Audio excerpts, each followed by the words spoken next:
ಈಗ ನಾವು ಅಭ್ಯಾಸ 1.2ರಲ್ಲಿರುವಂಥ ಒಂದನೇ ಸಮಸ್ಯೆಯನ್ನು ಬಿಡಿಸೋಣ.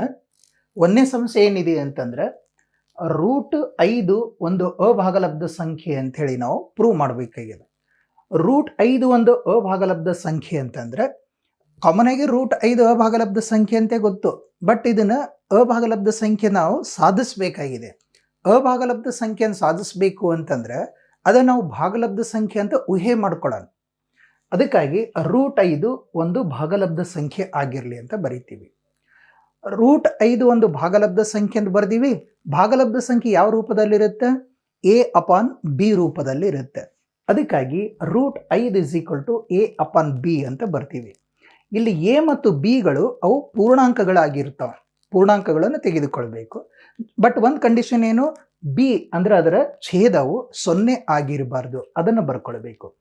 ab belongs to z but b not equal to 0 ಅಂತ ಬರೀತೀವಿ. ಇದನ್ನ ಒರೆ ಗುಣಾಕಾರ ಮಾಡ್ಕೊಳ್ತೀನಿ. √5 ಇಂಟು b, √5 ಇಂಟು b ಅಂತ ಬರೆದಿನಿ = a ಆಯಿತು. ಇದು ರೂಟ್ ನಾನು ತೆಗೆದು ಹಾಕಬೇಕು ಅಂದ್ರೆ ಏನು ಮಾಡಬೇಕು?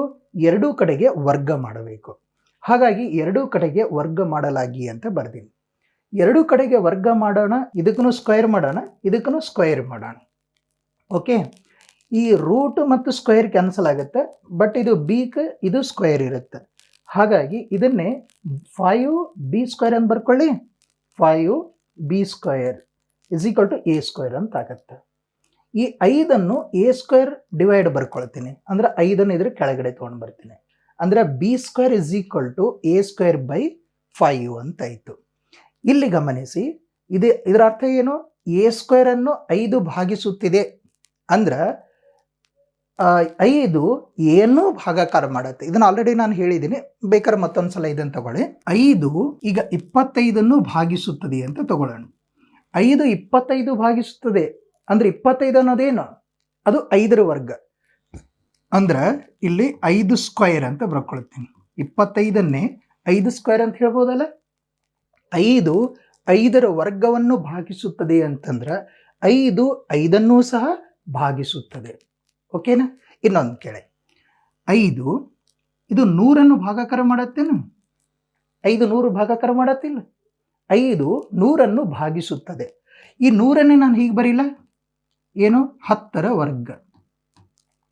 5 10ರ ವರ್ಗವನ್ನು ಭಾಗಿಸುತ್ತದೆ ಅಂದ್ರೆ 5 10ಅನ್ನೂ ಸಹ ಭಾಗಿಸುತ್ತದೆ ಅಂತ ಅರ್ಥ. Okay, clear? ಹಾಗಾಗಿ ಇಲ್ಲಿ b² = a²/5 ಆಯಿತು ಅಂತಂದ್ರೆ ಇಲ್ಲೇನು ಹೇಳ್ತೀನಿ ನಾನು? 5 a² ಅನ್ನು ಭಾಗಿಸುತ್ತದೆ ಅಂತ ಹೇಳ್ತೀನಿ. ಇಲ್ಲಿ a² ಅನ್ನು 5 ಭಾಗಿಸುತ್ತದೆ. ಅದರಂತೆ 5 a ಸಹ ಭಾಗಾಕಾರ ಮಾಡುತ್ತಾ, ಅದರಂತೆ 5 a ಸಹ ಭಾಗಿಸುತ್ತದೆ ಅಂತ ಹೇಳ್ತೀವಿ. ಇನ್ನೊಂದು ನೋಡಿ, 5ರ ಸೀರೀಸ್ ಬರೀತೀನಿ. 5ರಿಂದ ಭಾಗಿಸಲ್ಪಡುವಂಥ ಸಂಖ್ಯೆಗಳದ ನೋಡಿ ಯಾವ ಅಂತಂದ್ರೆ ಬೇಕಾದ್ರೆ 5, ಆಮೇಲೆ 10, 15 ಯಾವುದನ್ನು ತಗೊಳ್ಳಿ ನೀವು, 20, 25, 30 ಹೀಗೆ ಬರ್ಕೋತ ಹೋಗ್ತೀವಿ. ಇದು ನೋಡಿ 5 ಅಂತಾರೆ, ಇದನ್ನು ಹೀಗೆ ಬರ್ಕೊಳ್ಳ ನಾನು. 5 × 1, 10 ಅಂತಂದ್ರೆ 5 × 2, 15 ಅಂತಂದ್ರೆ 5 × 3, 20 ಅಂತಂದ್ರೆ 5 × 4 ಹೀಗೆ ಬರಿತಾ ಹೋದೀವಿ ಅಂತಂದ್ರೆ ಒಂದು ಸಾಮಾನ್ಯ ಅಂಶ ಏನು ಗಮನಿಸ್ತೀವಿ ಅಂತಂದ್ರೆ ಇಲ್ಲಿ 5 ಅಂತಂದ್ರೆ ಬರ್ತಾನೆ ಇದೆನಾ? 5 ಅಂತ ಇರಲೇಬೇಕಲ್ಲ. ಅದರ ಮುಂದೆ ಯಾವುದಾದ್ರೂ ಒಂದು ಸಂಖ್ಯೆ ಇರುತ್ತೆ. ಫಾರ್ ಎಕ್ಸಾಂಪಲ್ ಈಗ 5 ಅಂತ ಫಿಕ್ಸ್ ಇರುತ್ತೆ. ಇಲ್ಲಿ 5 7 ಅಂತಂದ್ರೆ ಇದು 35 ಆಗತ್ತಲ್ಲ. ಓಕೆನಾ? ಅದಕ್ಕಾಗಿ ಇಲ್ಲಿ 5 ಅನ್ನೋದು ಕಾಮನ್ ಆಗಿ ಬರುತ್ತೆ, ಜೊತೆಗೆ ಒಂದು ಸಂಖ್ಯೆ ಇರಬೇಕು. ಓಕೆ, ಅಂದ್ರೆ ಇದನ್ನೇ ನಾವು ಇಲ್ಲೇನು ಇರುತ್ತಲ್ಲ a = 5c ಅಂತ ತೊಗೊಂಡ್ಬಿಡ್ತೀನಿ ನಾನು. a = 5c ಅನ್ನು ಸಮೀಕರಣ 1ರಲ್ಲಿ ಆದೇಶ ಮಾಡಿ ಅಂತ. ಸಮೀಕರಣ 1ರಲ್ಲಿ ಆದೇಶ ಮಾಡಿಬಿಡೋಣ. ಸಮೀಕರಣ 1 b² = a ಅಂತಂದ್ರೆ 5c ಅಂತ ತಗೊಳ್ಳೋಣ. 5c²/5 ಇದ್ರ ವರ್ಗ ಮಾಡಿಬಿಡ್ತೀನಿ. 5ರ ವರ್ಗ 25 ಆಗುತ್ತೆ. c² c²/5 ಆಯಿತು. ಇದನ್ನು ಛೇದ ಹೋಗುತ್ತಲ್ಲ, 5 1 5, 5 5 25 ಅಂದ್ರೆ b² = 5c² ಅಂತ ಆಯಿತು. ಈಗ 5ಅನ್ನು b² ಅಪ್ ಅಂತ ತೊಗೊಂಡು ಬರಲಿ ಅಂದ್ರೆ ಏನಾಗುತ್ತೆ?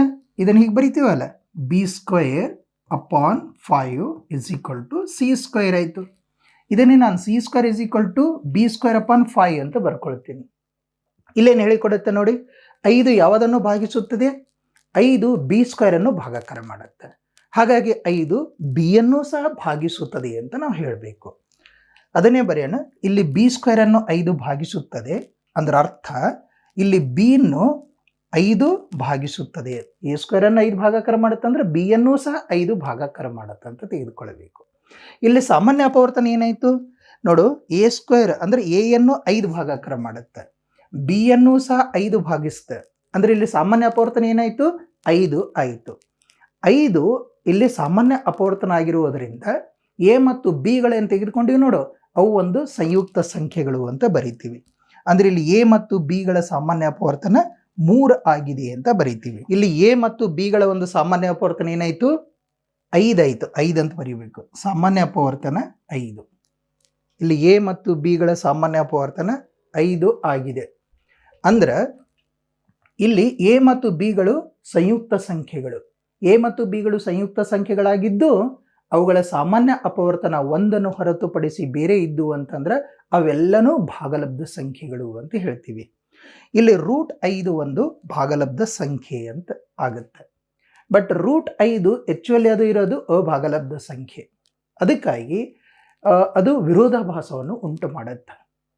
ಏನೋ ನಾವು ತಿಳ್ಕೊಂಡಿದ್ದೀವಿ, √5 ಒಂದು ಭಾಗಲಬ್ಧ ಸಂಖ್ಯೆ ಆಗಿರಲಿ ಅಂತ ತಿಳ್ಕೊಂಡಿದ್ದೀವಿ. ಇಲ್ಲ, ಇದು ನಮ್ಮ ಊಹೆ ತಪ್ಪಾಗಿದೆ ಅಂತ. ಅದನ್ನು ಹೀಗೆ ಬರಿತೀವಿ, √5 ಒಂದು ಅಭಾಗಲಬ್ಧ ಸಂಖ್ಯೆ ಎಂಬ ಸತ್ಯ ಸಂಗತಿಗೆ √5 ಒಂದು ಭಾಗಲಬ್ಧ ಸಂಖ್ಯೆ ಆಗತ್ತೆ ಅಂತ ಅನ್ನೋದು ಅದು ವಿರೋಧಾಭಾಸವನ್ನು ಉಂಟು ಮಾಡುತ್ತೆ. ಅದಕ್ಕಾಗಿ √5 ಒಂದು ಭಾಗಲಬ್ಧ ಸಂಖ್ಯೆ ಎಂಬ ನಮ್ಮ ಊಹೆ ತಪ್ಪಾಗಿದೆ. ದೇರ್ಫೋರ್ ಏನದು? ಅಭಾಗಲಬ್ಧ ಸಂಖ್ಯೆ ಅಂತ ನಾವು ಎಷ್ಟು ಬರೀಬೇಕು. Okay, clear?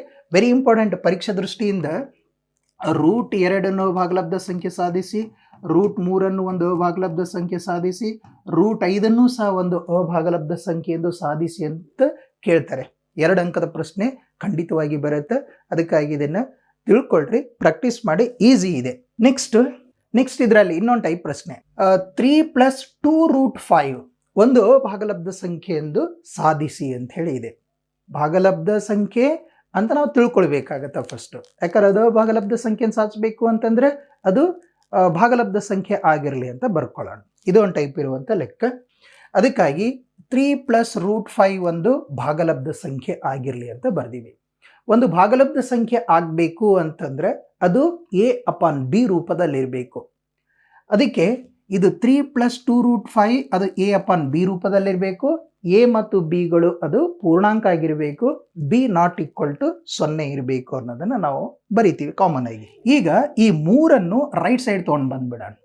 ಅಂದರೆ 2√5 a/b - 3 ಅಂತ ಆಗುತ್ತೆ. ಇದಕ್ಕೆ ಲಸ ತೊಗೊಂಡ್ಬಿಡ್ತೀವಿ, b ಮತ್ತು 1 ಲಸ b ಆಗುತ್ತೆ, a - 3b ಅಂತ ಬರ್ಕೊಳ್ತೀವಿ. ನೋಡಿ, b 1 ಲಸ b, ಇದು a - 3b ಅಂತ ಆಯಿತು. ಈ 2 ಅನ್ನು ಇದ್ರ ಕೆಳಗಡೆ ಸರಿಸಿಬಿಡೋಣ. ಅಂದರೆ √5 a - 3b ಅಪಾನ್ ಇದು 2b ಅಂತ ಆಯಿತು. ಇಲ್ಲೇನಾಯಿತು? a ಅನುಪಾತ b ರೂಪದಲ್ಲೇ ಐತಲ್ಲ, ಅಂಶ ಮತ್ತು ಛೇದ ಐತಲ್ಲ. ಅಂದ್ರೆ √5 a - 3b ಅಪಾನ್ 2b ಅಂದರೆ ಪೂರ್ಣಾಂಕ ಅಪಾನ್ ಪೂರ್ಣಾಂಕ ಒಂದು ಪೂರ್ಣಾಂಕ ಆಗಿರುತ್ತೆ. ಎಲ್ಲ ಪೂರ್ಣಾಂಕಗಳು ಅದು ಭಾಗಲಬ್ಧ ಸಂಖ್ಯೆ ಆಗಿರುತ್ತೆ ಅಂತ ನಾವು ತಿಳ್ಕೊಂಡಿವಿ. ಹಾಗಾಗಿ ಇಲ್ಲಿ √5 ಒಂದು ಭಾಗಲಬ್ಧ ಸಂಖ್ಯೆ ಅಂತ ಬರಿತೀವಿ. ಅಂದ್ರೆ ಯಾಕಂತಂದ್ರೆ a ಅನುಪಾತ b ರೂಪನೇ ಆಯಿತು. ಇಲ್ಲಿ a - 3b ಅಪಾನ್ 2b ಇದೆ. ಅಂದ್ರೆ ಪೂರ್ಣಾಂಕ ಅಪಾನ್ ಪೂರ್ಣಾಂಕ ಆಗಿದೆ. ಅಂದ್ರೆ ಅದು ಒಂದು ಭಾಗಲಬ್ಧ ಸಂಖ್ಯೆ. ಎಲ್ಲ ಪೂರ್ಣಾಂಕಗಳು ಭಾಗಲಬ್ಧ ಸಂಖ್ಯೆ ಅಂತಂದ್ರೆ √5 ಸಹ ಒಂದು ಭಾಗಲಬ್ಧ ಸಂಖ್ಯೆ. ಆದರೆ ಕಾರಣ ಅಂತಲೂ ಬರ್ದೀವಿ, a/3b ಅಪಾನ್ 2b ಒಂದು ಭಾಗಲಬ್ಧ ಸಂಖ್ಯೆ ಅಂತ ಹೇಳಿ ಬರ್ದೀವಿ. ಆದರೆ √5 ಒಂದು ಭಾಗಲಬ್ಧ ಸಂಖ್ಯೆ ಅಲ್ಲ. ಇದು ವೈರುಧ್ಯವನ್ನು ಉಂಟು ಮಾಡುತ್ತೆ. √5 ನಾವು ಭಾಗಲಬ್ಧ ಸಂಖ್ಯೆ ಅಂತಂದ್ರೆ ಏನಾಗುತ್ತೆ? ಅದು ಅದರ ವಿರೋಧಾಭಾಸವನ್ನು ಉಂಟು ಮಾಡುತ್ತೆ, ವೈರುಧ್ಯವನ್ನು ಉಂಟು ಮಾಡುತ್ತೆ. ಹಾಗಾಗಿ 3 + 2√5 ಒಂದು ಭಾಗಲಬ್ಧ ಸಂಖ್ಯೆ ಎಂಬ ನಮ್ಮ ಊಹೆ ತಪ್ಪು. ಅದಕ್ಕಾಗಿ ಇದು ಏನಾಗಿರುತ್ತೆ? ಒಂದು ಅಭಾಗಲಬ್ಧ ಸಂಖ್ಯೆ ಆಗಿರುತ್ತೆ ಅಂತ ಬರೀಬೇಕು. ಇಷ್ಟೇ ಇರೋದು ಇದರಲ್ಲಿ ಪ್ರಶ್ನೆ. ಓಕೆ, ಈಸಿ ಇದೆನಾ? ಅದೇ ರೀತಿಯಲ್ಲಿ ಇನ್ನೊಂದು ರೀತಿಯಲ್ಲಿ ಆದಂಥ ಪ್ರಶ್ನೆ ಇದೆ. ಈ ಕೆಳಗಿನ ಸಂಖ್ಯೆಗಳು ಅಭಾಗಲಬ್ಧಗಳೆಂದು ಸಾಧಿಸಿ ಅಂತ ಹೇಳಿದೆ. ಇಲ್ಲಿ 1/√2 ಇದೂ ಅಭಾಗಲಬ್ಧ ಸಂಖ್ಯೆ ಅಂತ ನಾವು ಪ್ರೂವ್ ಮಾಡಬೇಕು. ಅಭಾಗಲಬ್ಧ ಸಂಖ್ಯೆ ಪ್ರೂವ್ ಮಾಡಬೇಕು ಅಂತಂದ್ರೆ ಅದು ಭಾಗಲಬ್ಧ ಸಂಖ್ಯೆ ಆಗಿರಲಿ ಅಂತ ಬರ್ಕೊಳ್ಬೇಕು. ಅಂದರೆ ಇದನ್ನು ಒಂದು ಭಾಗಲಬ್ಧ ಸಂಖ್ಯೆ ಆಗಿರಲಿ ಅಂತ ಬರೆದಿದೆ. ಭಾಗಲಬ್ಧ ಸಂಖ್ಯೆ ಅಂತಂದ್ರೆ ಅದು ಸಹ a/b ರೂಪದಲ್ಲಿ ಇರಬೇಕು. ಅದಕ್ಕಾಗಿ 1/√2 = a/b. ಇಲ್ಲಿ a ಮತ್ತು bಗಳು ಪೂರ್ಣಾಂಕಗಳಾಗಿರ್ತವೆ, ಬಟ್ b ≠ 0 ಅಂತ ಬರೀತೀವಿ. ಇದನ್ನು ಓರೆ ಗುಣಾಕಾರ ಮಾಡ್ತೀವಿ. 1 × b ಅಂತಂದ್ರೆ b ಆಯಿತು, √2 × a ಅಂತಂದ್ರೆ a × √2 ಅಂತಲೂ ಬರ್ಕೊಳ್ತೀವಿ. ಬೇಕಾದ್ರೆ ಇದು ಬರ್ ತೋರಿಸ್ಲಿ. ಏನಂತಂದರೆ 1/√2 = a/b ಅಂತಾಯಿತು. ಇದನ್ನು ಓರೆ ಗುಣಾಕಾರ ಮಾಡಿದರೆ b × 1 ಅಂದರೆ b ಆಯಿತು, √2 × a ಅಂದರೆ a × √2 ಅಂತಾಯಿತು. b/a = √2 ಅಂತಾಗತ್ತೆ. ಅದನ್ನೇ ಬರ್ತೀನಿ ನಾನು, √2 = b/a ಅಂತ ಬರ್ದೀನಿ. Okay, clear? ಇಲ್ಲಿ ಗಮನಿಸಿ, ಇದೇನು ಪೂರ್ಣಾಂಕನೇ ಅಂತ ಹೇಳಿವಿಲ್ಲ. ಬಿ ಅನ್ನೋದು ಯಾಕಂದ್ರೆ ಮೊದಲೇ ಹೇಳಿಬಿಟ್ಟಿವಿ ನಾವು, ಎ ಮತ್ತು ಬಿಗಳೇನಾಗಿರ್ತಾವು? ಪೂರ್ಣಾಂಕಗಳಾಗಿರ್ತಾವ. ಪೂರ್ಣಾಂಕ ಅಪಾನ್ ಪೂರ್ಣಾಂಕ ಅದು ಭಾಗಲಬ್ಧ ಸಂಖ್ಯೆ. ಓಕೆ, ಪೂರ್ಣಾಂಕ ಅಪಾನ್ ಪೂರ್ಣಾಂಕ ಇತ್ತಂದ್ರೆ ನೇರವಾಗಿ ಭಾಗಲಬ್ಧ ಸಂಖ್ಯೆ ಆಗಿರುತ್ತೆ. ಓಕೆ, ಇದರ ಅರ್ಥ √2 ಅನ್ನೋದು ಒಂದು ಭಾಗಲಬ್ಧ ಸಂಖ್ಯೆ ತೀರ್ಮಾನಕ್ಕೆ ಬರ್ಬೋದ ನಾವು ಇದರ ಪ್ರಕಾರ. ಯಾಕಂತ ಹೇಳ್ತೀನಿ ನೋಡಿ, a/b ಒಂದು ಭಾಗಲಬ್ಧ ಸಂಖ್ಯೆ ಆಗಿರುವುದರಿಂದ √2 ಸಹ ಒಂದು ಭಾಗಲಬ್ಧ ಸಂಖ್ಯೆ ಅಂತ ನಾವು ತೀರ್ಮಾನಕ್ಕೆ ಬರಬಹುದು.